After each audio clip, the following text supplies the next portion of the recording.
Ustazah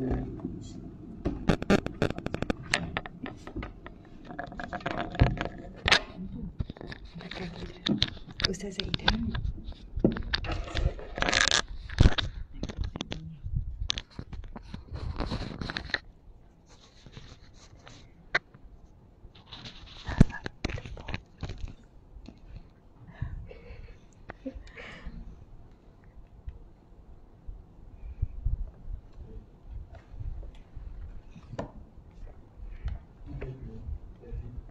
Okey, subhanallah. Cubaan suara. Boleh dengar tak suara saya? Dan Ustazah Ida cuba cubaan suara. Okay. Assalamualaikum. Subhanallah. Okey, mungkin boleh sesiapa yang beri respon, dua-dua mic okey tak? Di IG okey tak?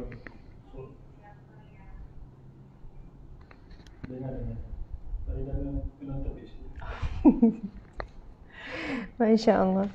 Okey. IG okey ya? Okey, subhanallah.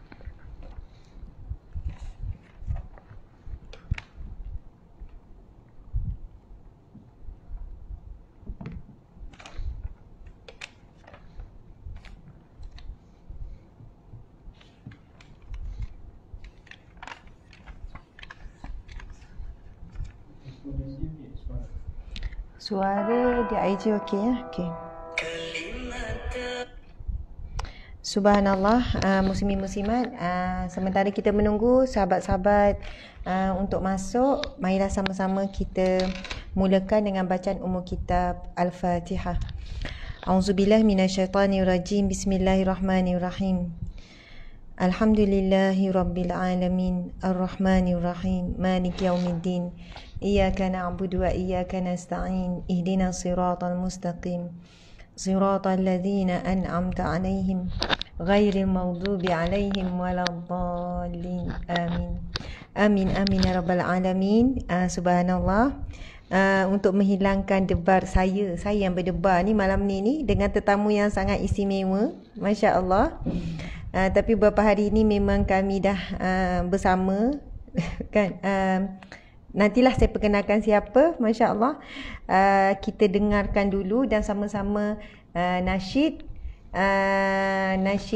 zikir yang sangat dicintai oleh Allah. Boleh dengar ya. Kalau siapa nak cari dekat internet, boleh tekan kalimatan habibatan.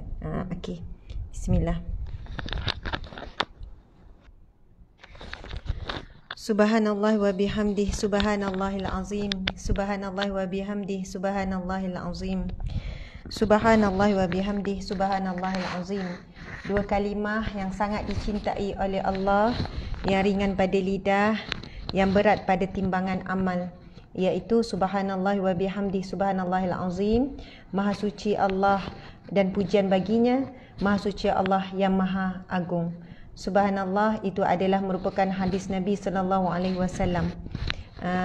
yang mana Nabi bersabda, kalimatani habibatani ila rahmani khafifatani ala lisani. Masya Allah. Dengan kita mengucapkan zikir subhanallah wa bihamdih, subhanallahil azim, kita mendatangkan cintanya Allah. Kita mungkin ada banyak usaha kita untuk dapat cinta manusia.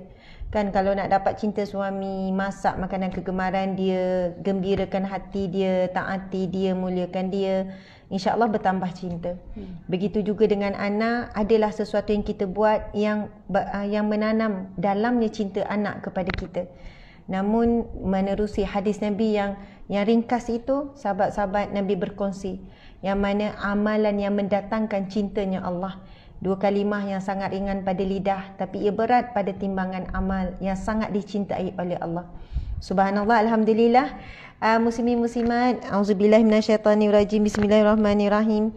Assalamualaikum warahmatullahi wabarakatuh. Waalaikumsalam warahmatullahi wabarakatuh. Apa khabar Ustazah Wan Nur Hidayah? Waalaikumsalam. Khabar baik Ustazah. Masya-Allah. Gugup dah. Subhanallah, Ustaz kita kena dekat-dekat sikit sebab kan. Siang kau orang IG kan tak nampak. Masya-Allah. Mungkin ada yang nampak lusuh pipi Ustazah Hida tu kan. Masya-Allah, alhamdulillah. Tetamu istimewa ni, tuan-puan dimati Allah sekalian, merupakan orang yang dekat di hati saya. Subhanallah, bermula perkenalan di zaman belajar peringkat universiti lah. Dulu namanya Kuza, sekarang Uniza. Jadi di situlah mulanya perkenalan, dan saya ni admire Ustazah Ida ni. Ustazah Hidayah. Kita admire dia. Masya Allah. Kan di universiti kan ada biasanya MPP. Tapi kami masa tu dipanggil DTP, Dewan Tertinggi Pelajar. Macam MPP lah, Majlis Perwakilan Pelajar. Jadi kami beza 1 tahun. Tahun sebelum saya, Masya Allah, senior 1 tahun.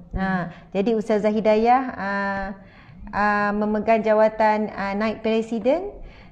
Lepas dah pertukaran tampuk pimpinan tu, ada election kan, universiti kan ada election, pilihan raya semua tu.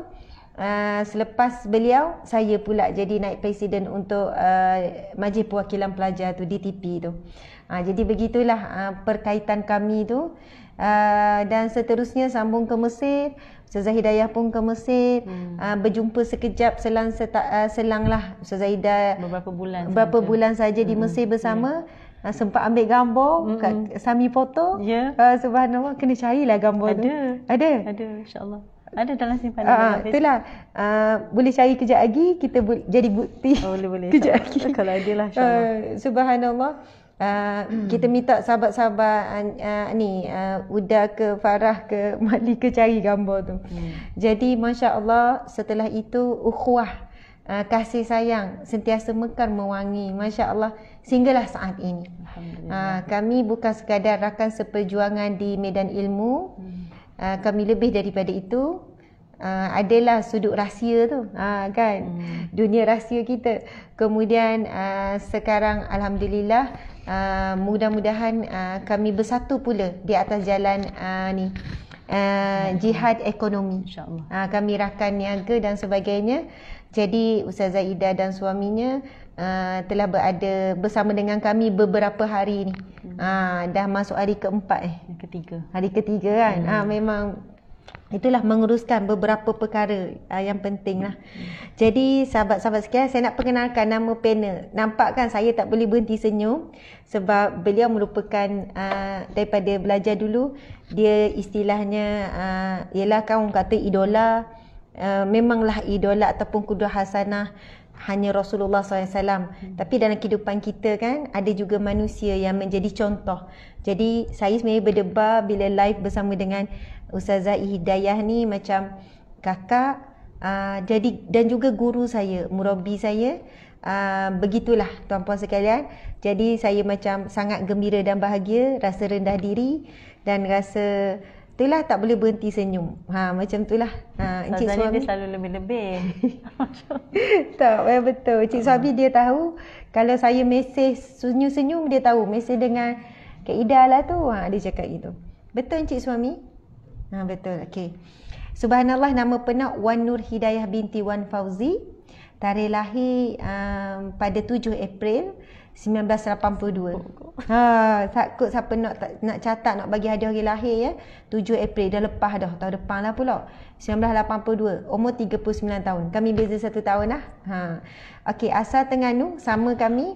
Pekerjaan pendidik, seorang guru. Nama suami Encik Marzuki bin Musa. Telah bernikah selama 16 tahun. Sebenarnya sama betul-betul tempoh kita nikah. Masya-Allah. 16 tahun. Jadi anak sulung kami umur 15, anak sulung Ustazah Hida 13. Okey. Namun anak Ustazah Hidayah lebih daripada saya seorang, anaknya 8 orang. 8 orang cahaya mata. Subhanallah. Bermula daripada Iman, Wafa, Ifah, Amani, Amar, Al-Fatih, Afan dan anak yang nombor 8 bernama Asma. Nanti kita tanya kenapa bagi nama Asma. Anak nombor 8 tu Asma. Dan anak yang keempat iaitu Amani merupakan anak istimewa kepada pasangan Ustazah Hidayah dan Encik Marzuki. Anak istimewa. Mungkin nanti Ustazah Ida boleh kongsikan sikit dengan kita bagaimana menghadapi ujian. Anak tu lahir sempurna. Subhanallah, lahir sempurna. Dikatakan antara yang paling comel kan, yang paling indah, paling cantik, dengan kulit bersih. Memang saya tengok putih bersih. Kemudian pada ketika masih bayi lagi diuji dengan satu sakit, kemudian menjadi anak istimewa sehinggalah hari ini. Subhanallah, pendidikan beliau sarjana muda bahasa Arab dan kesusastraan Universiti Al-Azhar Mesir. Jadi tajuk kita pada malam ini sangat kena dengan panel jemputan. Saya tak boleh cakap banyak sebab orang dah puas dah Kak Ida. Orang puas dah dengar saya cakap. Jadi memang malam ni kita harap Ustazah Ida berkongsi pengalaman dia membesarkan anak. Saya ni berapa kali sokmo kalau balik Terengganu mesti kan jumpa Kak Ida ni.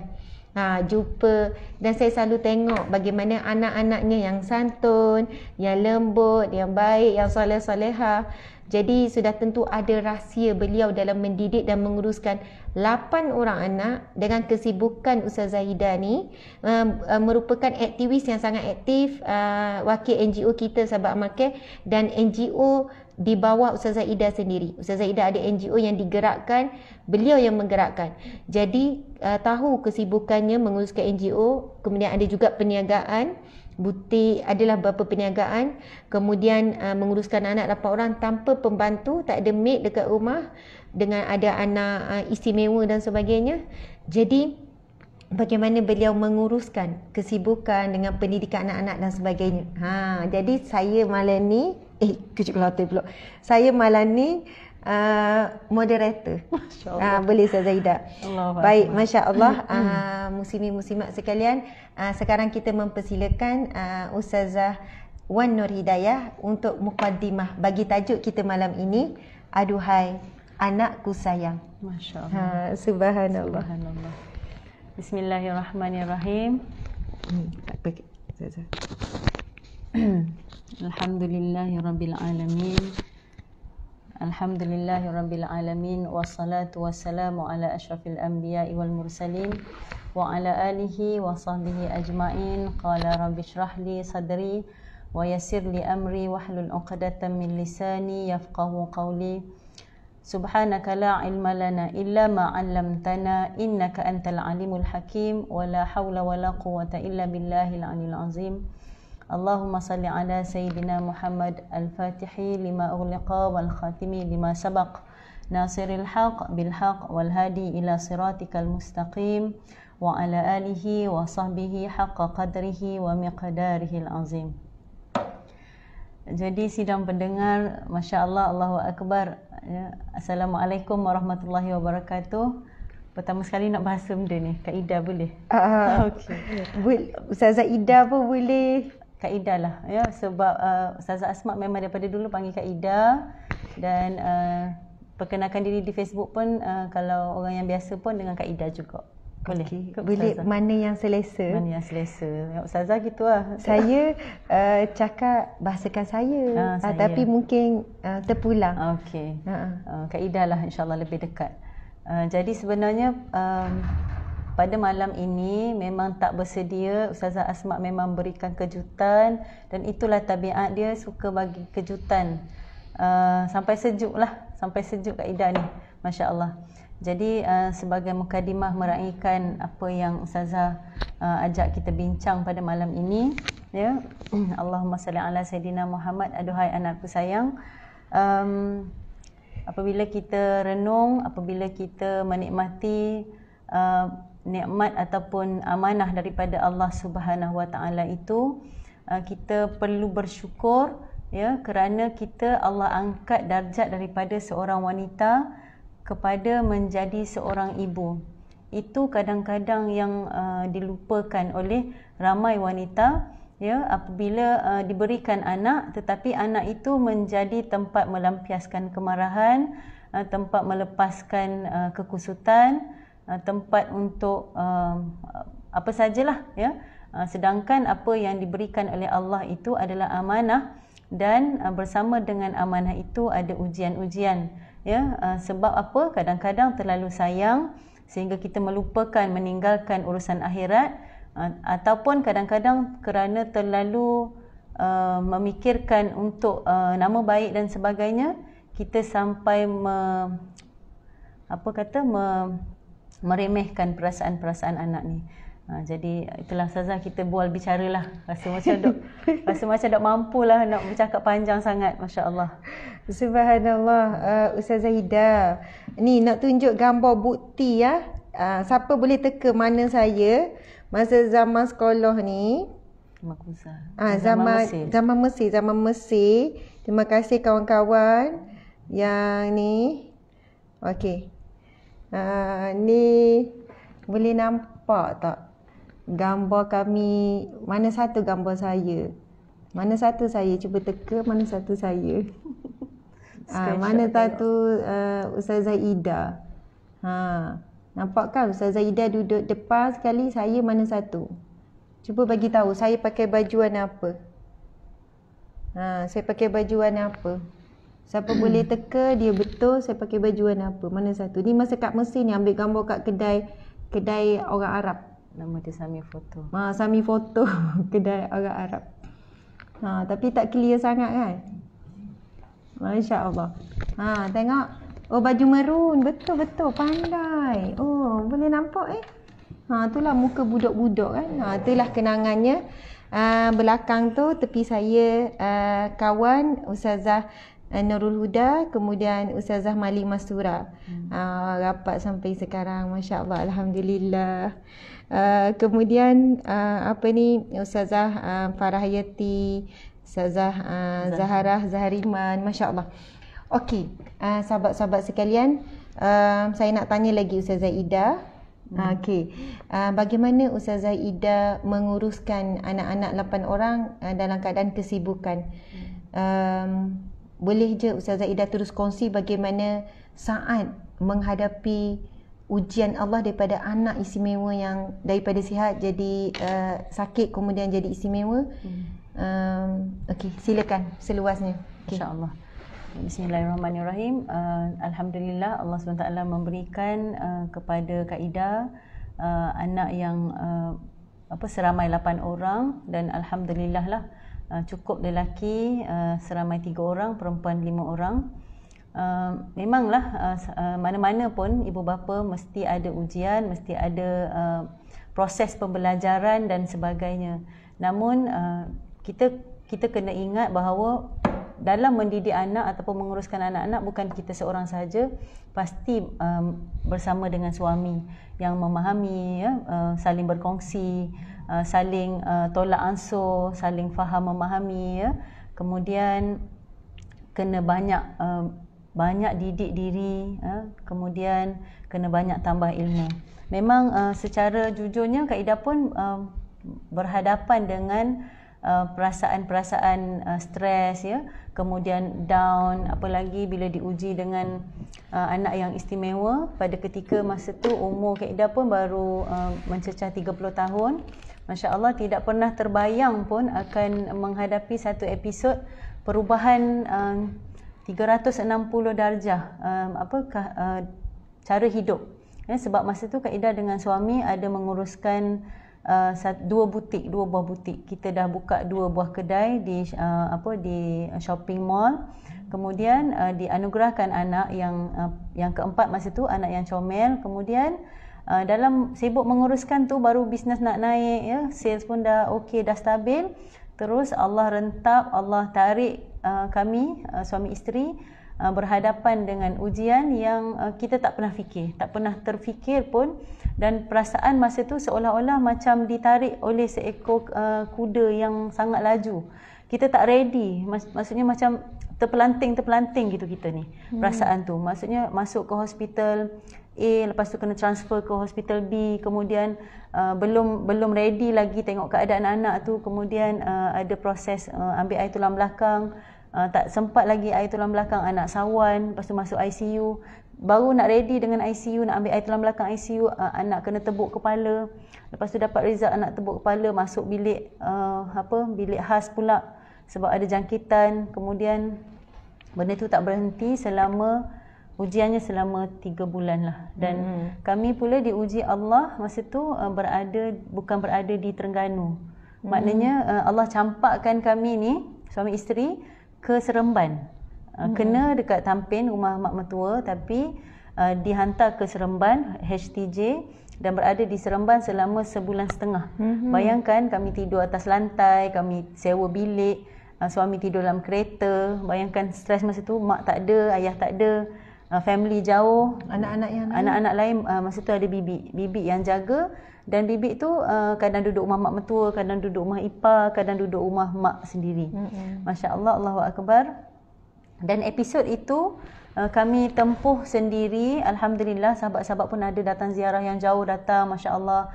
Ya, kadang-kadang datang senior-senior yang baik-baik daripada sekolah. Ya. Kawan-kawan dekat Facebook pun datang, Masya Allah, ya, doakan. Dan ada sahabat yang sangat baik, Allah hantar, ya, sahabat yang buat kutipan.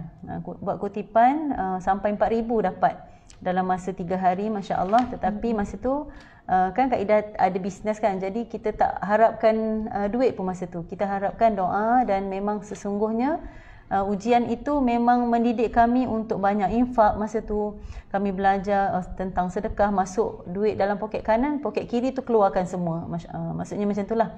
Jadi daripada situ kami belajar untuk berlapang dada pada banyak keadaan. Sebab apa saja keputusan yang doktor bagi tu kami macam redha. Kami macam tak boleh nak cakap, nak bantah ke, nak persoalkan ke, sebab kami jauh. Tak ada family, tak ada yang duduk dekat dengan kita, dan kami terpaksa hadapi itu dengan pelbagai kemungkinan. Dan sampai satu ketika Allah panggil kami suami isteri ke Mekah. Saya tahu tak cerita tu? Tak tahu. Okey. Jadi masa anak dalam ICU tu, panggilan umrah datang. Masa tu memang kami dah bayar semua, dah cukup. Lepas tu memang hati tak nak pergi. Sebab macam mana nak tinggalkan anak dalam keadaan ICU dan sebagainya. Tapi apa yang memeranjatkan, sebab kami tak tahu kondisi anak tu teruk, dan kami expect macam anak tu jadi baik lah, anak tu akan pulang dengan pulih seperti sedia kala. Tapi apa yang kita terkejut adalah bila kita cakap dengan matron, dengan doktor pakar kat situ, dia kata, okey, puan pergi dulu, tinggalkan je anak ni, cari Allah dulu, dia kata. Sampai yang Cina-Cina pun, doktor Cina pun cakap benda yang sama. Jadi kami macam terkejut, apa sebenarnya yang berlaku pada anak ni? Maknanya apa kesan dia sebenarnya? Apa yang, sebab masa tu nak study sangat, kita baru tahun 2013 baru macam online ni, baru ada WhatsApp, baru ada kan. Jadi banyak information yang kita tak reti nak cari lagi. Jadi dan adalah pak sepupu datang daripada Penang, dia kata Kak Ida, ini adalah masa untuk Kak Ida pilih sama ada Allah atau anak. Masya Allah. Jadi masa tu kita punya air mata tiba-tiba turun. Macam, ya Allah, selama ni aku banyak hati aku penuh dengan anak, penuh dengan nak mengisi perut anak, nak cantikkan anak, nak beli pakaian yang elok untuk anak, nak hiaskan anak-anak, ya. Kemudian kita bagi pendidikan yang baik untuk anak. Tetapi dalam apa yang kita siapkan untuk anak itu tidak ada Allah masa tu. Bukan tidak ada Allah terus, tidak. Tetapi kebesaran Allah itu tidak besar dalam hati, Masya Allah. Jadi masa tu air mata menangis. Terus munajat pada Allah, belajar munajat. Masa tu kat situlah munajat sungguh-sungguh. Ya Allah, aku kena pergi sahut seruan Allah ini. Tinggalkan anak. Cuba macam cabar diri, boleh tak tinggalkan anak dalam keadaan ICU itu untuk pergi menghadap Allah Subhanahu Wa Taala. Bukan tak boleh menghadap Allah di hospital tu, kita semayang juga, kita tahajud juga semuanya. Tapi semayang hajat dan sebagainya, tapi kita punya feel tu untuk pergi ke Baitullah itu lebih besar. Masya Allah. Jadi Ustazah, apa yang berlaku, Kak Ida bincang dengan suami. Alhamdulillah suami pun menurut. Dan bila beritahu mak pun macam mak terdiam, tapi macam okey, terpulang pada Kak Ida lah. Dan alhamdulillah bila Kak Ida share dekat Facebook dengan kawan yang baik-baik semua, alhamdulillah ramai yang menyokong. Dia kata, Kak Ida, kami sokong. Dan adalah beberapa yang tak menyokong tu, tak apalah. Kita faham apa yang dinasihati tu baik juga untuk kita. Tapi kat situlah nak bagi tahu mujahadah seorang ibu ini meninggalkan anak yang sakit ini kepada Allah. Sebab kalau kita tunggu pun anak itu tak akan bangun. Dan kata doktor, kalau puan tunggu lagi seminggu, katalah seminggu ataupun 14 hari puan pergi ke Mekah ni, puan balik anak belum boleh keluar. Anak akan kena fisioterapi, anak akan kena scan, itu banyaklah prosedur. Jadi kami termenung berdua ni kan, ya Allah, sampai bila kami nak menunggu? Sebab masa tu dahlah dengan suami tak jumpa kita, susah nak jumpa. Lepas tu berlaku perselisihan faham tu, krisis, merajuknya lama Ustazah. Ya, sebab kita stres tengok anak kan, orang lain masuk, kita nak sentuh anak tak boleh, tengok anak dengan wayar yang banyak. Kesan cucuk dekat kanan, belah kanan sahaja 56 kesan cucuk darah tu kan. Belah kiri dah fail dah masa tu. Maksudnya dah penuh, dah tak ada penuh, ruang. sampai cucuk leher, sampai cucuk celah peha ni, masya-Allah. Jadi masa tu umur berapa? Okey, 8 bulan. Ustazah. Ya, masa tu Amani berusia 8 bulan. 8 bulan. Dia bermula dengan demam. Demam, ya. Demam, doktor sebut streptococcus pneumonia. Dan jangkitan tu serang otak terus. Dan pada ketika itu Allah uji juga Kak Ida, 3 orang anak sebenarnya Ustazah masuk hospital dalam masa yang sama. Jadi maksudnya sebab tu Kak Ida kata seolah ditarik kuda tu. Maksudnya Amani kritikal. Lepas tu 3 orang masuk hospital. 2 lagi tu masuk hospital. Kak Iman yang sulung saja yang selamat. Yang wafat dah macam dah sampai nak hilang dah. Dia punya paru-paru dia dah hitam, dah putih semua masa x-ray.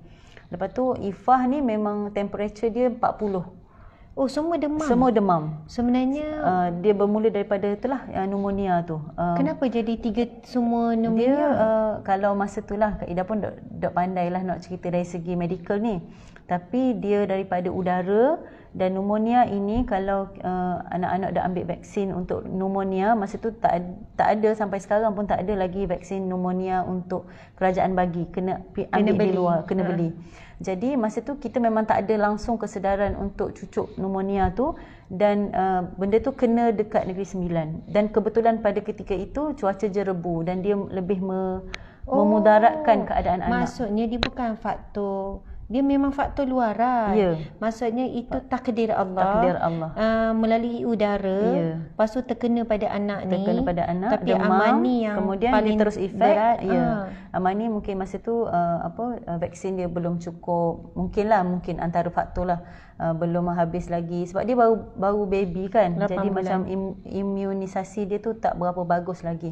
Allahu Akbar. Jadi bayangkan Ustazah, Kak Ida akan berada dekat ICU, suami akan jaga anak yang 2 orang lagi, kecemasan tu, dan adik daripada Terengganu naik ke Negeri Sembilan untuk jaga anak yang nombor 2 yang berada di Ward 8 masa tu.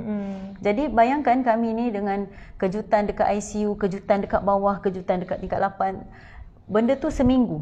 Seminggu kita punya gelora berdebar, masya-Allah ya. Jadi memang tak cukup tidur, tak cukup rehat, tak cukup segala-galanya lah. Masya-Allah. Jadi daripada situlah kami pun bila dah sampai cerita pada panggilan umrah tadi tu, kami nekat, kami balik. Masya-Allah, Allah permudahkan. Sebab apa? Sebab masa ni kami macam Kak Ida kata, ya Allah, aku tak nak dah. Maksudnya anak ini merupakan ujian yang Allah akan ambil. Kalau aku tunggu pun, kalau Allah nak ambil, Allah akan ambil. Tapi kalau aku cari Allah, Allah pasti akan bantu. Kan? Betul. Jadi apa yang berlaku masa tu, kerisauan bonda Kak Ida sendiri, siapa nak jaga Amani dekat ICU? Siapa nak tolong tengokkan Amani? Dah mak dengan ayah pergi ni. Okey, jadi subhanallah, apa yang berlaku adalah susunan Allah itu maha cantik. Adik yang belajar medik cuti, adik yang belajar nurse dapat cuti, dan adik ipar yang belajar medik pun dapat cuti. dan himpunan cuti itu berada di tengah-tengah. Maksudnya habis Boleh nurse ni sambung-sambung. cuti, doktor ni sambung sampai habis. Maksudnya cukup-cukup kami balik tu dia orang habis cuti, masya-Allah. Jadi sepanjang kami dekat Mekah, Allah bagi kami satu kerehatan, satu kelapangan hati, satu rasa yang berlainan lah, masya-Allah. Dan kat situlah kita pun belajar bahawa setiap anak ini ada ada kisah masing-masing, dan bagaimana seorang ibu atau bapa itu, ibu bapa itu boleh belajar ataupun memperbaiki diri untuk menerima takdir Allah ini. Memang Ustazah, bila Kak Ida dapat anak macam ni, memanglah kita akan dengar macam-macam. Oh, tak boleh jalan dah lepas ni. Oh, tak boleh dah nak melancong sebab ada anak macam ni, susah nak bawa.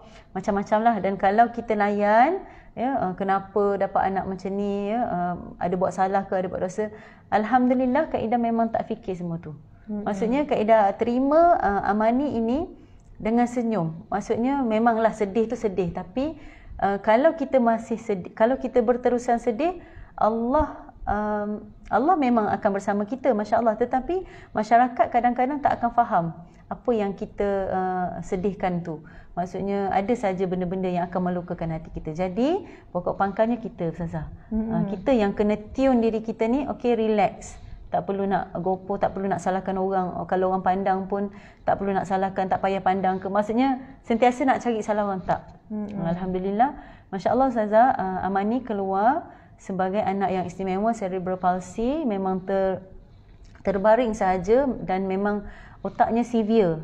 Luka tu memang keseluruhan otak luka dan memang dari segi medikal tak boleh baik dah, masya-Allah.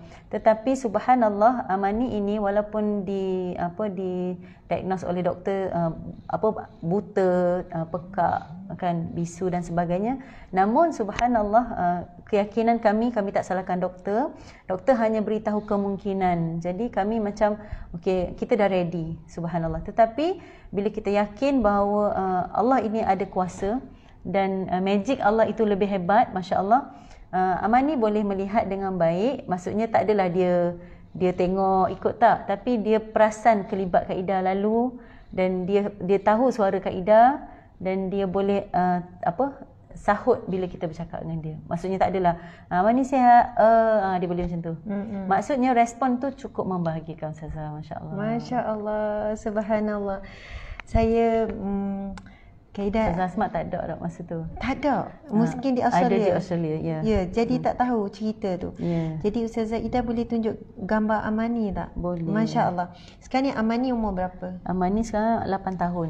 8 tahun. 9. 9 tahun. Jadi baru ni saya balik Terengganu, saya pun tengok Amani. Memang perlu diangkat, didukung, tetapi ketinggian dia, pembesaran dia sama. Maksudnya seperti mana umur anak 8 tahun. Jadi bila nak angkat tu memang kena gagah, kena kuat lah tuan-puan sekalian.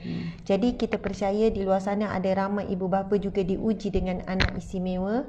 Sama ada lahir-lahir terus istimewa ataupun memula sehat kemudian istimewa. Jadi masya-Allah, daripada kisah Ustazah Ida tu kan, kita dapat antaranya lah, banyak sangat dapat ilmunya. Tuan-puan dan puan-puan sekalian, memang betul Allah menguji kita sahabat-sahabat, antara anak dengan Allah. Memanglah kita akan sebut pasti kita memilih Allah, tapi memang Allah akan uji. Ya, kan? Apabila teruji begitu, barulah kita macam, oh, ini antara didikan yang perlu kita pilih Allah. Maksudnya bila sebut tentang sabar, masa kita diuji, sesiapa pun akan menolak perkataan sabar. Tak payah sebutlah sabar. Dan masa tu pun kalau ada yang menasihati Kak Ida kata, ya Allah nak hapus dosa, peringkat awal Kak Ida pun tanya, dosa apa aku buat? Maksudnya, sedangkan masa tu sebab apa? Sebab kita tidak melihat takdir Allah ini untuk didik. Okey, selepas itu, masya-Allah, setelah kita belajar untuk redha apa yang Allah bagi ni, ya, kita pun terima, ya, apa yang Allah bagi ni ada dosaku yang Allah nak balas sekarang, Allah nak bagi kita berhenti, ataupun Allah nak bagi kita satu perasaan yang sentiasa malu pada Allah, sentiasa istighfar pada Allah. Lalu dengan anak ini menjadi macam pop up lah untuk kita, ataupun kesedaran satu gambaran untuk kita sentiasalah balik pada Allah Subhanahu Wa Taala. Subhanallah. Tu anak dia Amani. Masya Allah. Tak apa, nanti Ustazah Ida cari anak dia Amani. Sahabat-sahabat, saya ialah saya tidak diuji dengan anak yang tidak sihat. Tapi kami ini selalu diuji dengan kerap meninggalkan anak. Masya Allah. Saya pernah satu hari selepas saya melahirkan Fatimah yang kecil, Fatimah tu, masa tu lepas saya lahirkan Fatimah, baru 40 hari lebih kan, baru habis pantang. Lepas tu saya dijemput, ada satu ceramah besar. Ada satu ceramah besar, Masya Allah. Ceramah tu gabung dengan beberapa penceramah muslimah lain. Ada Ustaz Hafizah Musa, ada Prof Muhaya. Jadi kehadiran tu 1000 tuan-puan sekalian, besar ceramah. Itu ceramah pertama selepas saya melahirkan Fatimah. Kita bila dah lama tak ceramah, kita dah rasa macam berdebar tu lain sebab lepas tu kita baru lepas bersalin kan dengan baby. Tapi permintaan masjid ni dia sangat-sangatlah mengharap. Ustazah bolehlah kan, pujuk akhir saya kata okey boleh. Saya ni masa tu bawa Fatimah yang baru umur 40 hari lebih. Saya dukung, lepas tu sementara nak tunggu giliran saya ceramah, nak sampai giliran saya bawa ke dalam bilik menunggu, kemudian saya menyusulah kan. Saya menyusu macam tu. Lepas tu adalah seorang hamba Allah ni berkata, sebab kita baru lepas bersalin kok, hati kita macam sensitif, sedih, mudah sayu. Lalu ada hamba Allah ni berkata, dia kata,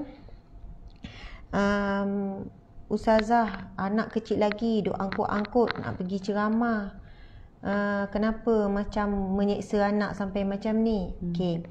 Lepas tu antara kata-kata yang saya rasa macam pedih sangat, dia kata, sepatutnya Ustazah kalau nak keluar ceramah pun tunggu anak dah besar-besar.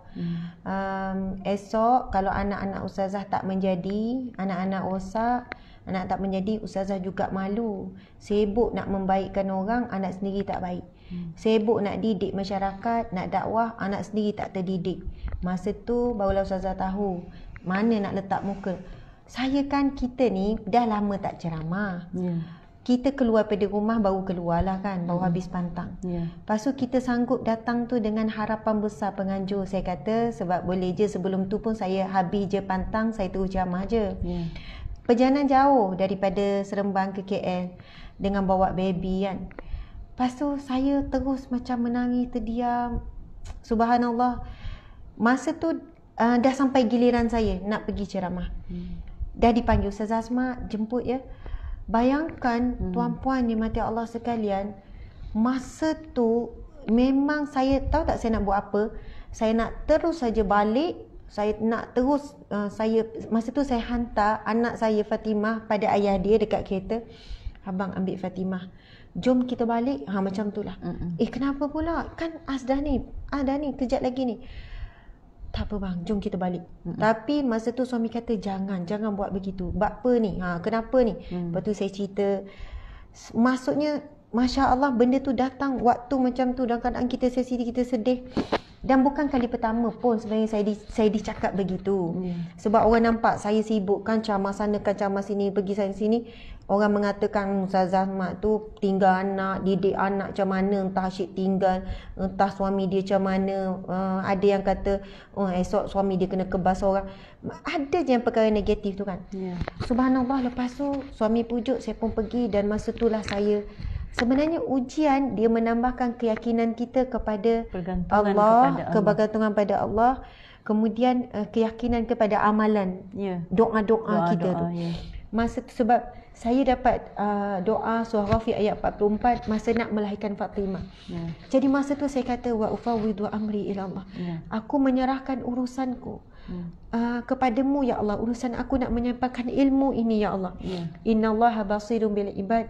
Sesungguhnya engkau Maha melihat keadaan hamba-Mu ini. Aku tengah lemah semangat ni ya Allah. Aku tengah terluka ni.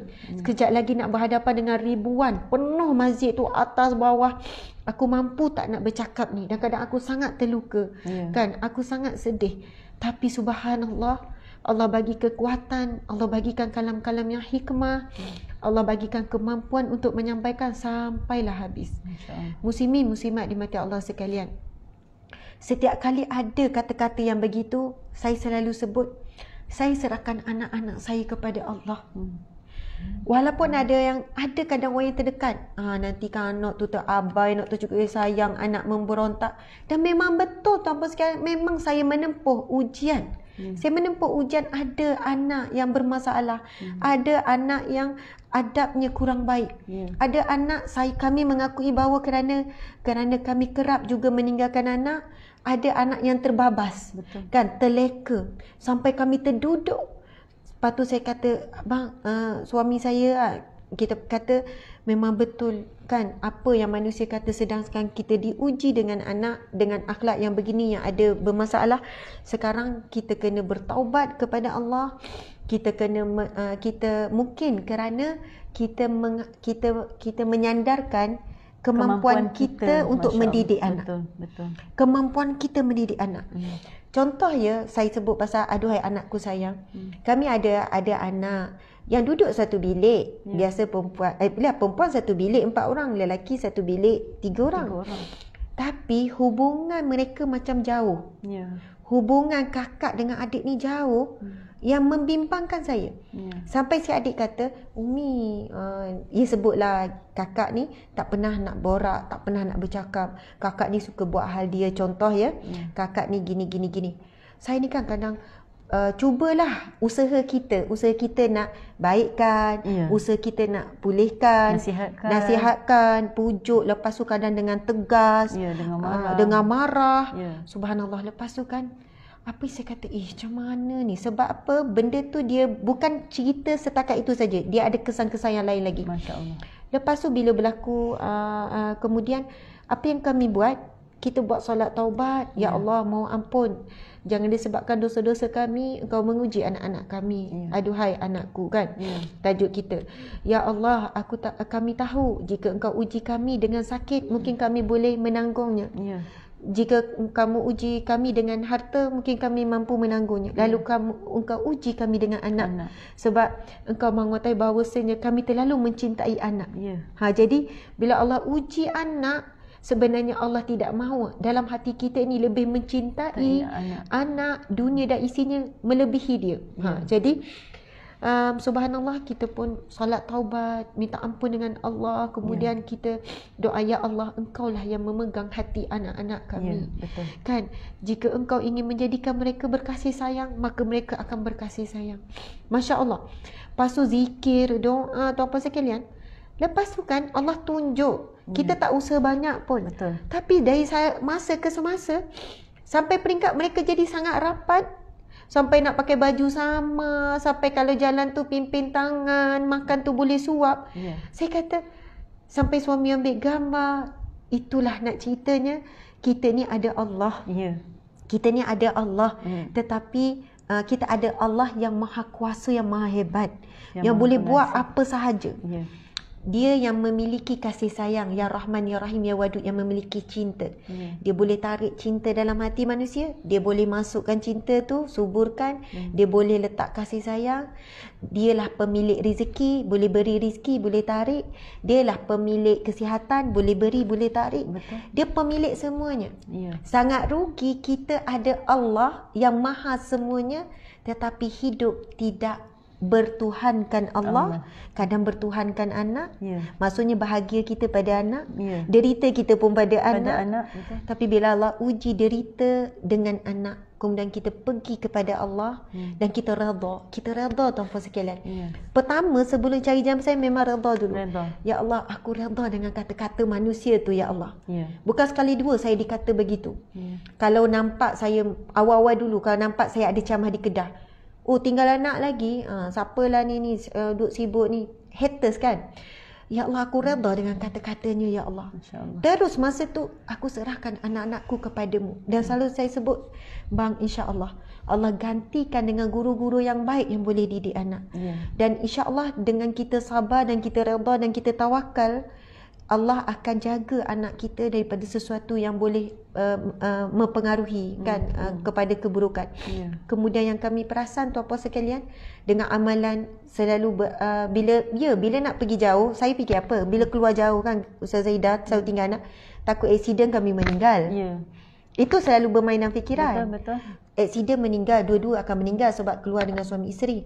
Bila pesan tu kan kadang-kadang nak keluar, nak pergi Umi Abi pergi 4 hari ni ya. Oh lama. Kalau apa-apa berlaku pada Umi Abi, dia automatik cakap macam tu. InsyaAllah akan ada orang jaga anak-anak Umi Abi. Lepas tu mesti soalannya macam sebab kata apa-apa boleh berlaku dalam perjalanan di sana, tetapi insyaAllah doakan Umi Abi selamat balik semula. Anak-anak pun kata okey insyaAllah Umi selamat. Macam tu lah kan. Jadi apa yang kerisauan tu, dia menjadikan ayat surah Ghafir ayat 44 itulah yang jadi penguat dan kita rasa macam lega.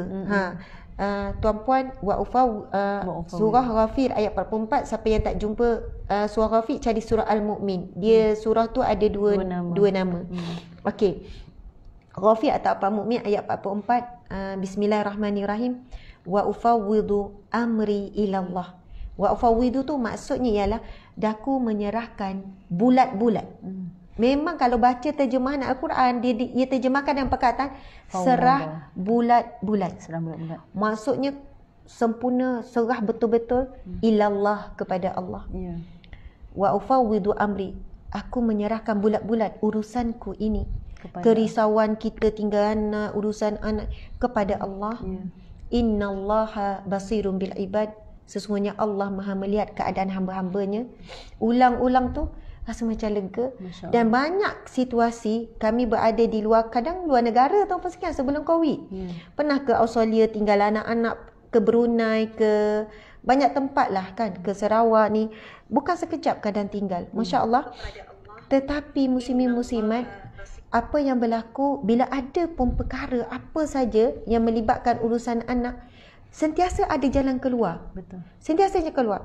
Ustazah ni okey. Terus ada yang tak apa Ustazah kami uruskan. Okey gini.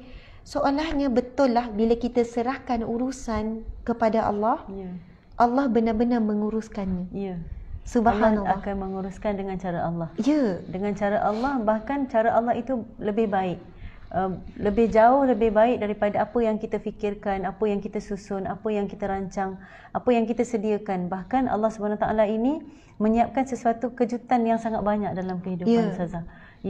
Maknanya kita, yang penting kita, apa yang Ustazah Asma share tadi, macam mana munajat kita kepada Allah, kita banyak betulkan diri kita dulu Ustazah. Sebab kalau kita pun nak betulkan suami, nak betulkan sesiapa saja, kita tak mampu dengan kalimah. Betul. Sedangkan Allah sendiri dah janji tak akan betulkan, sehingga orang tu sendiri yang mengubahnya. Jadi apa nasihat untuk kita? Kita yang kena ubah diri kita dulu. Macam Ustazah kata tadi, kita munajat pada Allah, solat taubat, buat satu-satu amal, kita panggil tawajuh kita pada Allah. Kita panggil betul-betul kita punya munajat dengan Allah, minta betul-betul dengan Allah. Insya-Allah Allah ni dia tak akan kecewakan kita. Yang kecewa tu adalah nafsu. Sebab kita minta berlebihan, sedangkan apa yang kita buat untuk Allah tu tak banyak mana pun, masya-Allah. Nafsu kita ni terlalu tinggi, nak itu nak ini, tapi hubungan kita dengan Allah kita tak jaga. Allahu akbar. Jadi kita banyak kecewa Ustazah. Kecewa. Ustazah Ida, saya teringat ada kisah beberapa hari ini seorang anak yang macam keluar Islam lah murtad kerana kecewa dia dengan ayah. Sebab dia terlalu terluka dengan ayah pukul apa semua, ayah tumbuk, ayah sebut perkataan-perkataan ni. Akhirnya bila dia dah tak sembahyang berapa minggu, dia asal budak yang baik, belajar sekolah agama dengan cemerlangnya keputusan rizal agama, hafaz Quran dan sebagainya. Masya Allah. Tapi mungkin dia terlalu terpukul sangat dengan apa yang berlaku, dengan kata-kata ayah. Tetapi selalu manusia memangsakan Allah. Masya Allah, menyalahkan Allah. Padahal manusia ni, kita ni kecewa dengan manusia, kita ni kecewa dengan apa yang berlaku sekeliling. Tetapi akhirnya Allah yang disalahkan. Kita yang buat keputusan sebenarnya untuk apabila berlaku sesuatu ujian macam tu Ustazah, kita yang buat keputusan untuk apa? kita nak buat keputusan untuk marah ke tadi, marah pada ayah, ataupun redha, ataupun berlapang dada, ataupun teruskan saja kehidupan, cari kehidupan yang lain yang lebih baik. Betul. Tetapi kadang-kadang bila kita pilih jalan yang salah, kemudian jalan itu kita tahu salah, lalu kita menyalahkan Allah. Kenapa Allah takdirkan? Kita salahkan ayah. Kenapa ayah? Begitulah. Jadi itulah sebenarnya Ustazah dalam kaedah sendiri, bila Allah uji begitu di saat usia yang sangat muda, yang baru orang kata baru nak membina kehidupan, baru rasa macam nak bawa anak jalan dan sebagainya, terus Allah uji, kita memang tak boleh berjalan jauh sangat, kita perlu ada kelengkapan untuk anak istimewa, kita perlu ada kereta yang besar untuk selesakan anak yang istimewa. Jadi banyak pengorbanan Ustazah, dan memang kalau cerita tentang anak istimewa ni, Kak Ida memang sampai cuti tanpa gaji untuk jaga anak, dan ada orang yang sampai berhenti pun. Tapi Kak Ida mungkin tak mampu lagi nak berhenti sebab suami berkorban, Masya Allah. Suami Kak Ida pun berkorban untuk ambil tugas jaga anak di rumah juga. Masya Allah. Walaupun kami difitnah juga, tapi kami maafkan. Maksudnya ada orang kata suami tak kerja, ada orang kata begini-begini kan. Tapi kami maafkan sebab kalian tidak berada di dalam kasut kami, tetapi kami maafkan. Itu yang lebih indah. Sebenarnya sebab kita nak hidup, kita nak bawa anak istimewa ni bukan senang saja. Nak didik lagi, nak jaga keperluan dia, belanja untuk anak istimewa saja kalau sebulan sampai 600. Seorang untuk seorang, belum cerita bibik lagi, belum cerita penjagaan lain, ubat-ubat. Ini baru pampers dan susu saja 600 untuk anak istimewa.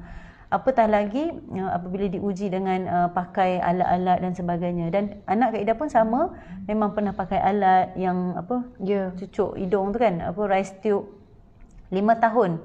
Kak Ida lah orang yang masukkan sendiri rice tube tu. Kalau tercabut memang boleh pakai stetoskop, maksudnya macam doktor dah Ustazah. Tapi kita buat dengan redha, kita buat dengan tenang sebab kita yang kena hadap benda tu.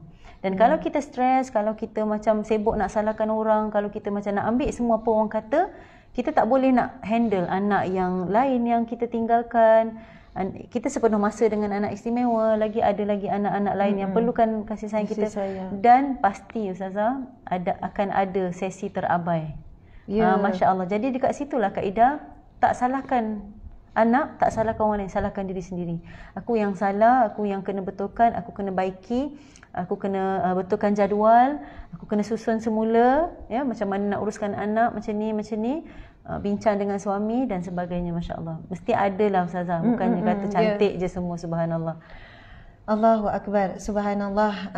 Sahabat-sahabat muslimin muslimat, saya nak share satu doa. Doa ni daripada kitab pendidikan anak-anak dalam Islam. Ini antara kitab yang paling kita sebut paling famous lah dalam, kalau bab mendidik anak, mesti para alim ulama para pendidik dia akan merujuk satu kitab yang masyhur. Tajuknya adalah Tarbiyatul Aulad fil Islam. Tarbiyatul Aulad fil Islam. Okey, iaitu pendidikan anak-anak dalam Islam oleh Syekh ulama yang terkenal Abdullah Nasih Ulwan. Masya Allah. Dengan saya ni jilid 1, dia ada 2 jilid. Dah lonyeng dah buku ni. Saya rasa saya tak tahu tahun bila ni. Memang kalau dengan saya ni buku ni memang dah lama. Masya Allah. Kemudian tuan-puan sekalian, dia bermula dengan sebenarnya siapa yang nak beli buku ni memang boleh je cari. Memang selalu diterbitkan kan. Subhanallah. Dalam kalau perbahasan yang pertama ni, dia bermula daripada awal perkahwinan, lepas tu mengandung dan sebagainya. Saya nak berkongsi bahagian kedua ni, ada 7 fasal. Antara pendidikan 1, 2, 3, 4, 5, 6, 4. Ni 7 kan. Okey. Ada 7 tanggungjawab ibu bapa dalam bab pendidikan. Bab pendidikan ya. Pertama, kita boleh tuliskan pendidikan keimanan ataupun akidah, pendidikan keimanan. Kita memang tak sempat lah, malam ni pun kita pun dah nak kena berhenti dah ni tuan-puan sekalian. Saya cuma nak share satu zikir yang menjadi amalan, insya-Allah jadi amalan kami juga. Itulah dalam proses, dan saya boleh nampak kesan tu sebab anak-anak ni macam makmal kita. Tikus makmal. Macam yelah makmal. Tempat kita test lah apa yang kita buat, apa yang kita belajar. Betul. Kita cuba test, tengok kesan dia macam mana. Masya-Allah. Dan kita test bukan berdasarkan fikir-fikir, berdasarkan ulama, cara ulama terdahulu, cara Nabi, dan kita tengok cara ulama dididik. Kalau kita ikut, memang barokah dia luar biasa. Masya-Allah. Maksud saya lah, hari ni memang banyak orang cerita pasal parenting. Parenting ni macam-macam lah. Tapi the best parenting, prophet parenting. Maksudnya parenting cara Nabi. Kemudian diikuti, siapa yang paling dekat mengikuti cara parenting Nabi? Sudah tentulah para sahabat, kemudian beri kepada para alim ulama. Okey, kalau dalam buku ni kan dia cerita ada 7 tanggungjawab pendidikan pada anak-anak. Yang pertama, pendidikan keimanan, akidah. Yang kedua, pendidikan moral. Moral ni adab lah. Moral ni sikap, attitude kan. Kemudian pendidikan jasmani. Kemudian jasmani, fizikal. Kemudian pendidikan mental. Kemudian pendidikan rohani. Lepas tu pendidikan sosial. Dia tulis bagaimana nak didik pendidikan sosial. Maksud biar anak ni pandai bergaul, cara bercakap dia macam mana, kan, cara dia berinteraksi, walaupun sekadar dengan tangan angkat kan, buat tangan macam ni, semua tu perlu diajar. Kemudian pendidikan seksual. Pun nak kata buku ni memang lengkap. Tuan Puan carilah Tarbiyatul Aulad ni, masya-Allah. Cuma saya nak kita pergi kepada whiteboard. Cik suami ni kena tolong ni. Whiteboard, nanti cik suami datang. Kalau cik suami dengar lah kuliah ni kan, cik suami pergi mana dah ni. Okey, subhanallah. Antara yang menarik berkenaan dengan saya nak share berkenaan dengan tanggungjawab pendidikan keimanan kepada anak, masya-Allah. Tuan puan sekalian, secara ringkas, poin-poin ringkas, lepas tu kita akan share satu zikir. Subhanallah. Yang pertama, pendidikan yang perlu kita tanam pada anak-anak adalah yang ditulis dalam buku ni, perintah untuk memulakan pengenalan anak dengan kalimah La ilaha illallah. Perasan tak orang-orang dulu kan, mak-mak kalau ayam buai La ilaha illallah. Kalau orang Ganu, saya tak tahu lah orang, kalau mak-mak kita kan ayam buai tidurkan anak La ilaha illallah, la ilaha illallah. Kita pun bila mak suruh ayam buai adik tu kan, kita pun buat dengan tertidur-tidur. Adik tak tidur lagi, kita dah tidur La ilaha illallah. Subhanallah, rupanya cara orang lama-lama kan, nenek-nenek, ibu-ibu dulu tu, subhanallah, bagaimana mereka tidurkan anak dengan kalimah La ilaha illallah. Kalau kita fikir budak tu baru 1 bulan, baru 2 bulan, tetapi kalimah itu bila didengar, subhanallah, dia masuk ke dalam hati kalimah La ilaha illallah. Tiada Tuhan, tiada sembahan, tiada tempat mengadu, tiada yang di hatimu illallah, kecuali Allah. Kemudian yang kedua dituliskan mengenalkan masa dia mula berakal akan hukum halal dan haram. Subhanallah, halal dan haram. Memang betul kadang orang kata budak kecil lagi. Tapi tuan-puan sekalian, bila kita biasakan ini halal, ini haram, ini makruh, tak elok, daripada kita sebut jangan minum berdiri, tak elok, tapi kita terus kaitkan makruh, Nabi tak suka. Contohnya kita kata diorang jalan depan orang tua tak tunduk, jalan macam tu, itu makruh, Allah tak suka. Oh, makruh ya. Nak sebut haram tak boleh lah sampai haram, tapi perkara yang musyadab, yang tak ada adab, makruh lah, Allah tak suka lah. Jadi kita sebutkan 5 tu, wajib, haram, harus. Okey, harus mungkin tak payah sebut lah, sunat, makruh. Jadi kadang kita pujuk anak makan guna tangan kanan, tapi kita kaitkan terus sunat tangan kanan. Subhanallah, kita biasakan sebut memperkenalkan hukum hakam tu. Sunat makan tangan kanan, sunat ambil yang dekat. Sunat makan tu jangan menyandar, sebab itu ada larangan Nabi lah, makruh. Jadi tuan-puan sekalian, antara pendidikan yang penting untuk anak-anak adalah mewujudkan imej Rasulullah dalam rumah. Betul. Mewujudkan imej Rasulullah dalam rumah. Subhanallah. Contohlah ya, maaflah jadi panjang pula Ustaz Zaidah ya. Contohnya kita kadang-kadang nampakkan diri kita lah. Kan Umi masa kecil dulu, besar ni Umi dah pandai buat ni. Umi masa kecil dulu, macam tadi pun adalah anak saya gosok tudung, dia iron tudung kan, saya suruh iron Sarah, kan dah jadi nama. Tapi tak kena spek kita lah kan, kena bahagian kepala gini-gini. Sebab kalau budak-budak kadang dia gosok macam tu je lah kan. Iron. Lepas tu kita guna ayat apa? Nak beri kat Bible je. Kita pun buat ayat apa? Kita buat ayat. Saya nak kata, saya pun kadang-kadang macam tu lah buat ayat. Umi masa besar ni, Umi dah gosok baju tok kita. Umi dah ni. Perasan tak? Kita selalu sandarkan seolahnya kitalah contoh terbaik. Ya, betul. Kita contoh baik. Lepas tu, sebab kita tak cerita buruk kita. Lepas tu kita kata, Umi tak buat ni masa kecil. Umi kalau tok kita orang panggil terus menyaut. Nak cakap bagus sangat lah kononnya kan. Masya Allah. Jadi tu apa sekalian. Tetapi, Masya Allah, saya belajar daripada seorang, ada sebuah keluarga yang hebat mendidik anak dan memang anak-anaknya hafizah, ada banyak profesional. Bila saya tanya apa rahsia didikan, dia kata, Ustazah, kami dididik bukan untuk menyayangi ibu ayah. Mak saya tak pernah minta untuk dihormati, tetapi mak ayah menanam hormat pada Rasulullah, taat pada Rasulullah. Sebab dengan cara itu, dikata Ustazah, kami ni terpaksa hormat ibu ayah. Maksud terpaksa tu sebab dia kata apa-apa mesti mak ayah kaitkan dengan Rasulullah. Contohnya anak tu gosok tudung kan, kita kata Nabi bila buat kerja mesti buat dengan betul-betul. Dan sabda Nabi memang ada sebut, kalau kita tak ingat hadis betul pun kita kata Allah mencintai seseorang yang melakukan sesuatu ayutqanu, mesti dengan bersungguh-sungguh, buat betul-betul. Jadi walaupun gosok tudung kan, gosok betul-betul, buat kerja yang terbaik. Jadi dapat pahala ni. Jadi terus kaitkan dengan Nabi. Contoh kita kata, ni kalau Nabi Muhammad tak suka kita buat macam ni. Cara Nabi makan, cara Nabi duduk, cara Nabi tidur, selalu kaitkan dengan Nabi. Soalnya anak kita ni dia membesar dengan imej Rasulullah SAW. Ini last sebelum saya tulis, 3 hari lepas ataupun minggu lepas, yang cik suami Sofwan tu kan darjah 1, dia datang jumpa saya. Dia kata, Umi, Sofwan nak cakap sikit. Sofwan nak cakap apa? Sofwan kan bila tidur cara Nabi, Sofwan tidur lena.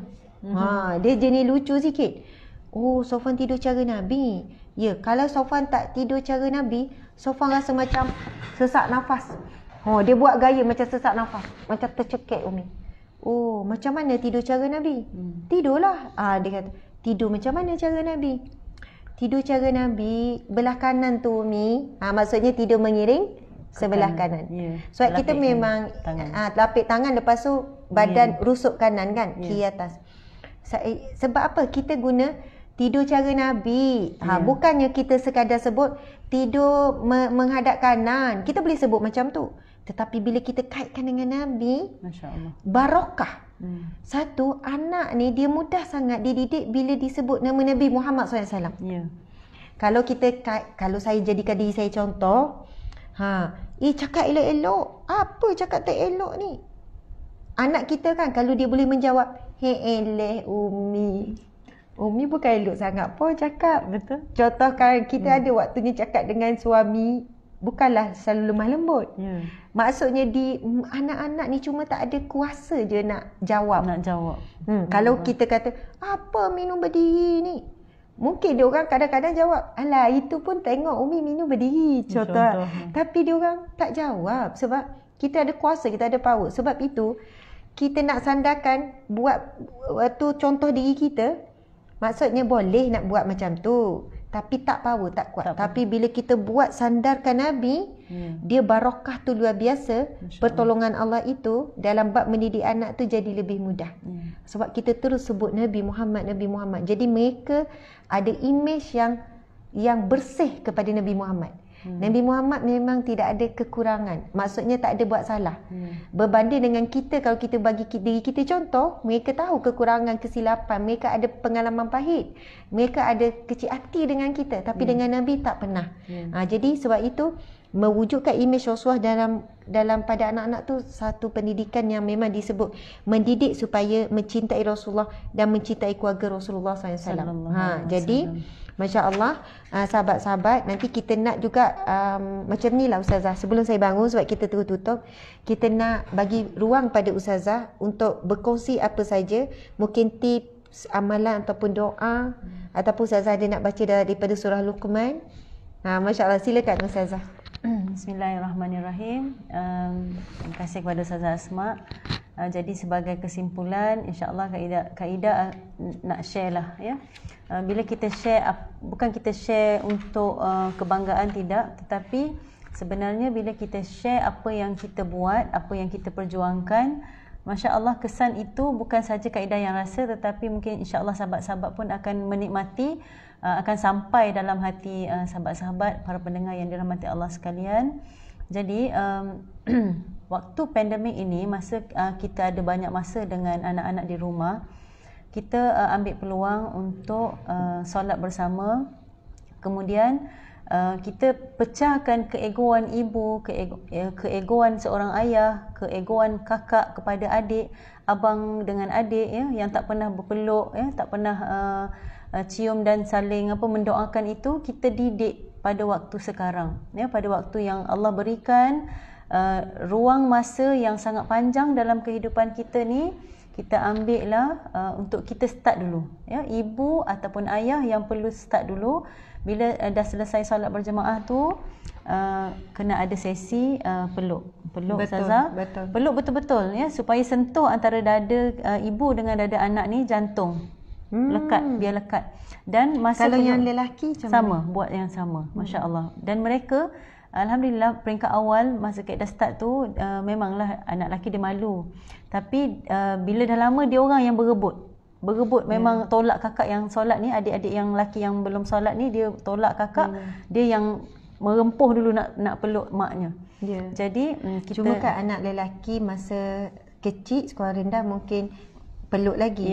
Tapi sekolah menengah tu kita macam segan nak peluk rapat. Betul. Kan. Jadi kalau Asma peluk juga, tapi macam peluk sisi. Ya, peluk sisi. Masya-Allah. Okey. Baik, apa yang berlaku, mungkin anak Kak Ida kecil lagi, anak Ustazah dah besar, dah ada sekolah menengah. Okey. Jadi apa yang berlaku, Kak Ida peluk supaya dekat dengan hati, dan masa tu kita transfer kita punya kasih sayang. Peluk tu sambil kita sebut Allahumma salli ala sayyidina Muhammad, dan kita minta anak pun sebut. Dan mereka sebut Allahumma salli ala sayyidina Muhammad, rapatkan. Kemudian terus kita ni sebagai ibu sapu kepala. Sapu kepala anak, masya-Allah. Kita doakan terus, Allahumma faqihna fid din. Doakan anak, doakan kita. Allahumma faqihna fid din wa 'allimna ta'wil wa 'allimna al-hikmah. 3 tu itu antara doa yang sangat maksur lah. Kemudian Allahumma ja'alhu min hufazil Quran, contoh. Jadikanlah mereka ini nanti anak-anak Ustazah ni, tulis ya. Masya-Allah. Ustazah kena tulis doa tu. Allahu akbar. Baik. Allahumma ja'alhu min hufazil Quran untuk lelaki, dan Allahumma ja'alha min hufazil Quran untuk perempuan. Sebab apa Kak Ida doakan anak-anak jadi hafiz Quran? Kita mungkin tak ada kesempatan, mungkin kita tak ada kekuatan, tetapi kita doakan anak-anak. Dan andai kita bayangkan sahabat-sahabat yang dimuliakan Allah, 5 kali sehari kita salam anak, kita peluk anak, kita doakan anak, tanpa kita paksa pun, kita buat macam benda tu habit. Benda tu akan beri kesan kepada dia, dan Allah akan sambut. Dan kalau pun Allah tak pilih anak kita tu hafiz, insya-Allah keturunan anak-anak kita pun nanti insya-Allah akan jadi hafiz, sebab daripada fikir dan zikir kita, apa yang kita lakukan hari ini, insya-Allah. Jadi itulah yang Kak Ida usahakan, yang Kak Ida perjuangkan, dan alhamdulillah kesan daripada apa yang kita buat itu, memang anak-anak, walaupun kita marah, Kak Ida ni garang juga Ustazah. Marah anak apa-apa sajalah, tetapi anak tu dia boleh tukar, twist dengan cepat. Contoh kita tak habis lagi marah ni, tapi dia boleh datang, Umi, pampers dalam bilik air tu boleh tak saya yang kemaskan. Maksudnya dia dah tawar diri kita pun macam dah terus melting saja. Sebab anak-anak ni dia ialah hasil ataupun kesan daripada apa yang kita usahakan sedikit, insya-Allah. Dan Allah Maha berkuasa menyatukan hati-hati anak-anak, masya-Allah. Subhanallah. Ustazah Ida sebenarnya ada satu ayat yang dah lama saya cari. Saya cari ayat ni tu apa sekian. Tapi tak boleh jadi sedapkan hati. Kita tak boleh elak anak kita terluka dengan kita. Dan kita tak boleh janji, Umi tak nak marah lagi, Umi tak nak sakitkan lagi hati anak, Umi tak nak ungkit-ungkit lagi. Sebab saya rasa agak mustahil untuk kita dalam anak masih kecil-kecil 7 orang, Ustazah Ida 8 orang, Kita tidak melukakan anak dengan sifat marah. Sebab ada waktunya memang bila marah tu datang, kadang-kadang tu kan, ya Allah, kita ni rasa macam nak layan marah tu, meguap-guap tu kan. Jadi nak lepas masa tu, tambah kita ada masalah lain ke, tengah stres ke apa, tiba-tiba anak gini-gini kan. Sebab itu saya tak janji dengan anak. Subhanallah kan, janji Umi takkan ni, janji ni, insya-Allah kita kata insya-Allah. Maafkan Umi ya, insya-Allah. Insya-Allah Umi tak ulang lagi. Contoh macam tu lah. Tapi betul macam Ustazah Ida kata, bila kita didik anak ni dengan contoh, kami ada wajibkan juga amalan apa, anak ni zikir apa kena habiskan, mak surat wajib, surah apa, gini-gini. Dia ada kekuatan jiwa pada anak tu. Sebenarnya kekuatan rohani tu. Cuma yang kita sangat mengharapkan, mudah-mudahan hasil daripada didikan rohani tu, bila mereka kecewa dengan kita ada waktunya, mereka boleh rawat sendiri. Dan mereka tak ada dendam dalam hati pada Masya kita. Allah, betul. Dan mereka walaupun masih kecil, bila saya, contoh saya lepas saya ni kan, saya kata, Umi minta maaf ya Sarah. Tak apa Umi, Sarah pun ada salah. Sebenarnya punca dia salah. Dia cepat matang. Dia macam, dia bukan hanya melihat kesilapan kita. Yang kita bimbang anak hari ini, bila tu dendam dengan dia ibu ayah. Mencipta jurang dan mencipta dendam yang sangat panjang dengan mak ayah. Dan seolahnya apa berlaku dalam hidup dia salahkan mak ayah. Betul. Dan bila dia contohnya dia tak minat belajar, dia terus kaitkan, sebab budak sekarang terdedah dengan media sosial. Saya bukan tak suka belajar, tapi sebab mak ayah saya menyebabkan saya depression, saya kemurungan, dan saya dah tak nak belajar lagi. Dia orang bijak sangat akan menyalahkan ibu ayah. Tetapi subhanallah tuan-puan sekalian, jika kita ada memberikan, kita sendiri wajib mula, macam Ustazah Ida sebut. Kalau kita nak anak ada zikir rutin, ada amalan soleh yang rutin, ibu bapa memang kena mula dulu untuk menjadi satu amalan itu rutin. Baru barakah. Jadi anak tu bila rohani kuat, bila dia terluka, dia membesarkan kemaafan. Kan bila dia kecewa, dia tidak pernah berputus harap, tak pernah berputus rahmat Allah, berputus harap. Jadi siapa yang menyembuhkan luka pada hati anak? Allah lah. Sebab itu pentingnya amalan rohani tu. Jadi kalau kami jauh, yang perkara yang kami selalu akan tanya, solat, bila kami tinggal 4 hari pun, sebab kita dah letakkan tanggungjawab, Luqman pastikan semua solat Jumaat. Tadi solat Jumaat tak? Bukan tanya makan ke tak, ke rehat main ke tak. Tadi solat Jumaat ke tak? Lepas tu mak surat baca tak pagi tadi? Yasin baca tak? Jadi kami percaya dengan menjaga rohani, anak ni walaupun kita jauh, dia tak rasa terabai. Tak adalah Umi Abi asyik tinggal, Umi Abi tak sayang, Umi Abi ni pentingkan ni selalu tinggal. InsyaAllah yang akan mengisi, Allah akan beri kefahaman pada anak. Anak jadi memahami kita, memaafkan kita, berlapang dada dengan kita. Subhanallah. Saya Zaidah. InsyaAllah perjuangan mendidik anak ni perjuangan kita bersama ya. Bukan bermakna apa yang kami kongsi ni yang terbaik, subhanallah. Ya, tetapi kita boleh sesuaikan dengan keadaan masing-masing. Ada orang yang mungkin tak mampu, subhanallah ya. Jangan anggap satu tekanan lah. Dan kami pun pada peringkat awal, Kak Ida mungkin bidang agama, suami bukan bidang agama, akan berlaku clash juga ya. Tetapi kita belajar untuk masukkan perlahan-perlahan, tak boleh paksa. Kalau paksa jadi patah ya. Kemudian kena ada kesabaran yang tinggi. Ibu-ibu ni bila dah Allah didik anak, Allah bagi anak, kalau tak sabar tu dia jadi tak sesuai title ibu. Dan ada yang Kak Ida dapatlah komen ataupun sharing daripada ibu-ibu muda yang sampai bantai anak dalam kereta, sampai anak tu masuk ke klinik, duduk dekat klinik tu, teman mak pergi checking mengandung, tapi anak tu duduk dalam keadaan menggigil. Dan si ibu ni dengan kesombongan, ataupun minta maaf sebutlah bukan sombong, dengan keegoan yang besar, tak rasa nak peluk si anak tu. Sebab apa? Sebab dia dah luahkan kemarahan tadi. Sebenarnya stres mengandung tadi kan, tapi sebab marah anak buat salah sikit, jadi sampai anak tu menggigil atas kerusi, lalu dia luahkan kepada Kak Ida. Dan Kak Ida kata, apa martabat kita? Kita diangkat martabat oleh Allah sebagai ibu, dan bukan itu caranya. Dan kalaupun kita buat, kita perlu bertanggungjawab apa yang kita buat. Dah lepas dah perlu ambil anak tu pujuk balik, peluk dan sebagainya, masya-Allah. Jadi itulah sebagai kesimpulan daripada kaedah. Kita sama-sama belajar, insya-Allah. Yang salah kita dahulu, kita jangan terus menyalahkan. Ambil peluang, Allah bagi kita tempoh kesedaran untuk kita berubah. InsyaAllah mudah-mudahan perubahan kita ini diredai oleh Allah Subhanahu Wa Taala dan Allah akan kekalkan istiqamah kita dalam mendidik anak, insyaAllah. Alhamdulillah, subhanallah, indahnya. Kita dah sejam setengah, tuan-puan sekalian. Kita nak tengok tulisan Ustazah Ida. Ustazah Ida kena share doa tadi. Doa tu sangat indah. Maksudnya Ustazah Ida kongsi antara kaedah sebenarnya kaedah peluk tu memang Nabi SAW kalau jumpa anak, budak-budak kecil, Nabi suka depakan tangan. Memang diceritakan oleh sahabat, dan ada anak-anak kecil yang bila besar dia cerita kalau Nabi SAW lihat anak kecil, Nabi memang akan depakan tangan dan masing-masing akan berlari dalam pelukan Nabi. Jadi peluk tu memang adalah prophetic parenting. Memang parenting cara Nabi SAW. Jadi kalau kaedah tadi peluk, lepas ni pun saya tak sabar nak peluk anak. Peluk tu kadang ada orang peluk macam ni je kan. Macam tu kan? Macam touch and go je. Touch and go tak boleh. Dia memang kena ada feel tu. Ada feel. Macam lama sikit. Transfer kasih sayang tu kan? Betul. Peluk dengan perasaan kasih sayang. Dan masa tu lah kita nak lepaskan keegoan seorang ibu. Macam kita nak harapkan kemaafan seorang anak. Kita macam tak sampai hati, tak sampai suara kita nak minta maaf ya Umi buat salah tadi, tapi anak tu dia peluk kita tu dia macam dia dah lepas. Dia pun dah rasa macam oh Umi dah maafkan tadi yang marah tadi. Dia dah release dah. Ya betul. Masya-Allah. Masya-Allah. Jadi peluk tu, lepas tu sambil tu selawat Allahumma salli ala Sayyidina Muhammad.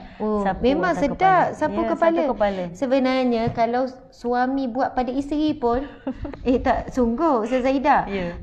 Kita tengah marah, tengah apa kan, contohlah kan tengah sedih, lepas tu suami saya Allahumma salli Sayyidina Muhammad. Kadang-kadang tu auzubillah minasyaitanirrajim. Dia kata hasutan syaitan ni. Kan contohlah. Betul tak encik? Okey, subhanallah. Tapi memang tangan ni kalau sapu kepala, dia punya energi ke apa kita panggil gelap.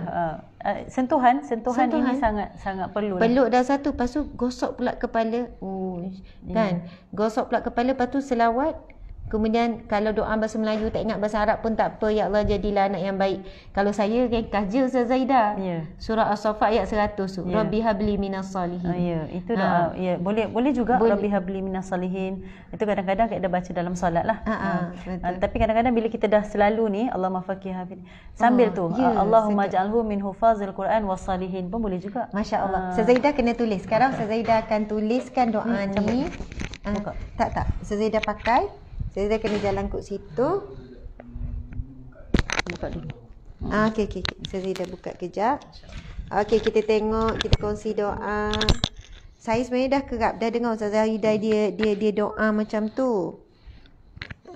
Tapi kali ni insya-Allah kita akan okey. Macam mana, Encik? Kena? Okey, boleh. Boleh.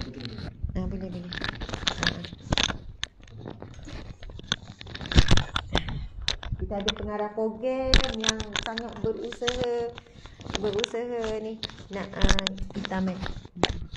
Sebenarnya orang belakang ni yang paling penting ni kan, yang memastikan program berjalan lancar. Terima kasih juga tim yang berada di rumah masing-masing, memastikan kelancaran. Yang tu okey kok. Okey. Bismillahirrahmanirrahim. Yang pertama tu Allahumma salli ala Sayyidina Muhammad lah, semua orang tahu kan. Jadi untuk doa kena tulis juga. Saja. Okey.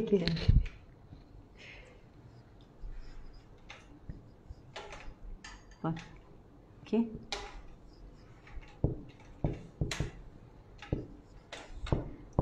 Kalau tulisan saya. Allah, tulisan cikgu kan? Ya, sebab Zaidah ni ustazah di sekolah. Jadi memanglah dah biasa tulis dekat papan putih saya dok. Takwil. Alim dan takwil.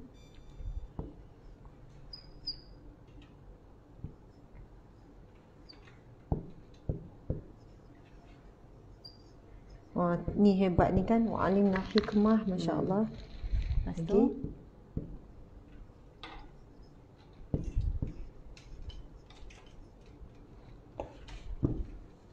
Betul lah macam tulisan cikgu-cikgu. Bacaan min hufazil Quran tu wasalina. Betul, betul. Masya Allah. Okey. Okey, kena tak bagi. Okey. Pen sama. Pen sama, pen hitam sama. sebab nanti pen biru tu maksud. Okey. Allahumma fakihna fiddin wa alimna ta'wilah wa alimnal hikmata. Okey. Allahumma alna min hufazil Quran wasalihin. Sahabat-sahabat, siapa yang nak follow Ustazah Wana Hidayah, FB beliau namanya Wan Nur Hidayah. Ke ada letak Ustazah? Wan Nur Hidayah. Wan Nur Hidayah, Wan Fauzi. Nanti adalah muka Kak Ida dengan anak-anak dia. Jadi follow sebab Ustazah Ida selalu rajin menulis, sangat rajin menulis, share perkara-perkara yang baik. Jadi sila follow ya Ustazah Ida. Ustazah Ida juga selalu buat live kuliah setiap malam membicarakan tentang bab hati. Bab tasawuf lah, ilmu tasawuf. Jadi follow live Ustazah Ida ya. Lepas ni insya-Allah Ustazah Ida biasa buat live melalui FB beliau, Ustazah Wana Hidayah Wan Fauzi. Okey. Maksud dia nak tasawuf tu. Kena warna biru lah. Ya. Okey. Tak comel. Duk comel. Situ ni disedap perkata Allahumma, ya Allah. Ya Allah. Comel Allah. je ya Allah. Fakihna. Fakih apa? Berilah Bijakkan nak. Berilah fakihna kefahaman kan? Kurniakanlah fakihna, kurniakan kefahaman. Kurniakan kefahaman. Comel kefahaman. Kefahaman. Sebenarnya fakih ni bukan kefahaman saja. Kealiman. Fakih, alim. Kebijaksanaan pun boleh. Dalam agama. Dalam agama. Ya, fakih ni kebijaksanaan pun boleh. Dan ajarkan.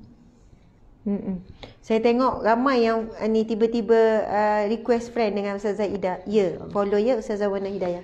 Dalam agama wa'alimna, dan ajarkanlah. Okey.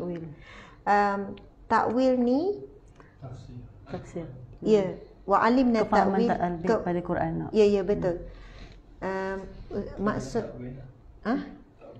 dia macam kalau surah Ar-Rahman tu wa'allamahul bayan. Dia macam takwil ni lebih detail. Dan ajarkanlah sesuatu yang mendalam. Dan ajarkanlah sesuatu dengan mendalam. Sesuatu yang mendalam. Okey. Maksudnya ada orang dia bila belajar dia faham surface je. Ada orang bila dengar ceramah dia boleh menangis. Sebab tahap kefahaman tu berbeza. Okey. Dan ajarkan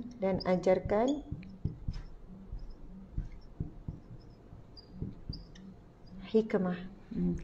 Hikmah. Kebijaksanaan kan? Hikmah kebijaksanaan. Ya. FB Ustazah Ida Wan Nur Hidayah Wan Fauzi. Ustazah Ida selalu buat live juga pada waktu malam, baca kitab penawar hati ya. Allahumma ja'alna, ya Allah. Ya Allah, jadikanlah kami. Jadikanlah kami daripada min hufazil Quran, kalangan Daripada penghafaz. Daripada penghafaz Al-Quran. Tu kau comel di sana. Dan orang saleh. Dan orang saleh. Masya Allah. InsyaAllah. Subhanallah. Kita baca sama-sama baca, Ustazah pimpin. Allahumma faqihna fid din wa 'allimna at-ta'wil wa 'allimna al-hikmah. Allahumma ja'alna min huffazil Quran wa salihin. Ya arhamar rahimin. Tambahlah belakang. Allahumma faqihna fid din wa 'allimna at-ta'wil wa 'allimna al-hikmah. Allahumma ja'alna min huffazil Quran wa salihin. Ya arhamar rahimin. Amin. Amin ya rabbal alamin. Terjemahan. Ya Allah, kurniakanlah kefahaman kepada kami dalam agama dan ajarkanlah kepada kami sesuatu yang mendalam dan ajarkanlah kepada kami hikmah kebijaksanaan. Ya Allah, jadikanlah kami daripada kalangan orang-orang yang menghafaz Al-Quran dan orang-orang yang soleh. Amin. Subhanallah.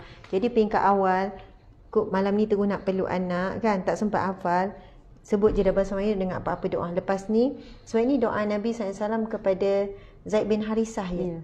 Ke Anas bin Malik? Zaid bin Harisah rasanya. Zaid bin Haris. Bin Harisah. Nabi doakan Allahumma faqihu fid din wa 'allimhu ta'wil wa 'allimhu hikmah. Sampai situ je. Sampai situ itu doa daripada Nabi SAW kepada sahabat Nabi yang masih kecil. Kalau kecil Nabi Malik, Zaid bin Harisah. Antara dua tu lah. Dan memang Allah makbulkan doa. Memang ia menjadi orang yang faqih. Faqih ni faham agama dengan mendalam dan dia jadi alim. Dia jadi alim. Lepas tu wa'alim ta'wil, ya Allah berikanlah dia ta'wil. Sebenarnya ta'wil ni juga boleh dimaksudkan dia mampu untuk berbahas. Maksudnya dia boleh mempertahankan agama. Bahkan dia bukan berbahas dengan Allah, berbahas dengan diri sendiri. Kan kita banyak konflik dalaman. Ya Allah ni, tapi kita boleh berbahas dengan diri sendiri. Ta'wil. Lepas tu wa'alimna hikmah. Memang cantik sebab Ustazah Hida dah tukar terus kepada domain kami. Kalau kita nak doakan anak, kita mungkinlah Allahumma faqihu fid din. Anak lelaki Allahumma faqiha fid din. Tapi kan kita tak belajar bahasa Arab, kita tak erti. Senang doakan, ya Allah berilah kefahaman kepada kami. Bila kami kita saya suami, anak yang kita doakan dan anak-anak lain juga. Kan cantik. Jadi kita terus kalau doakan untuk kami terus. Niatkan semua.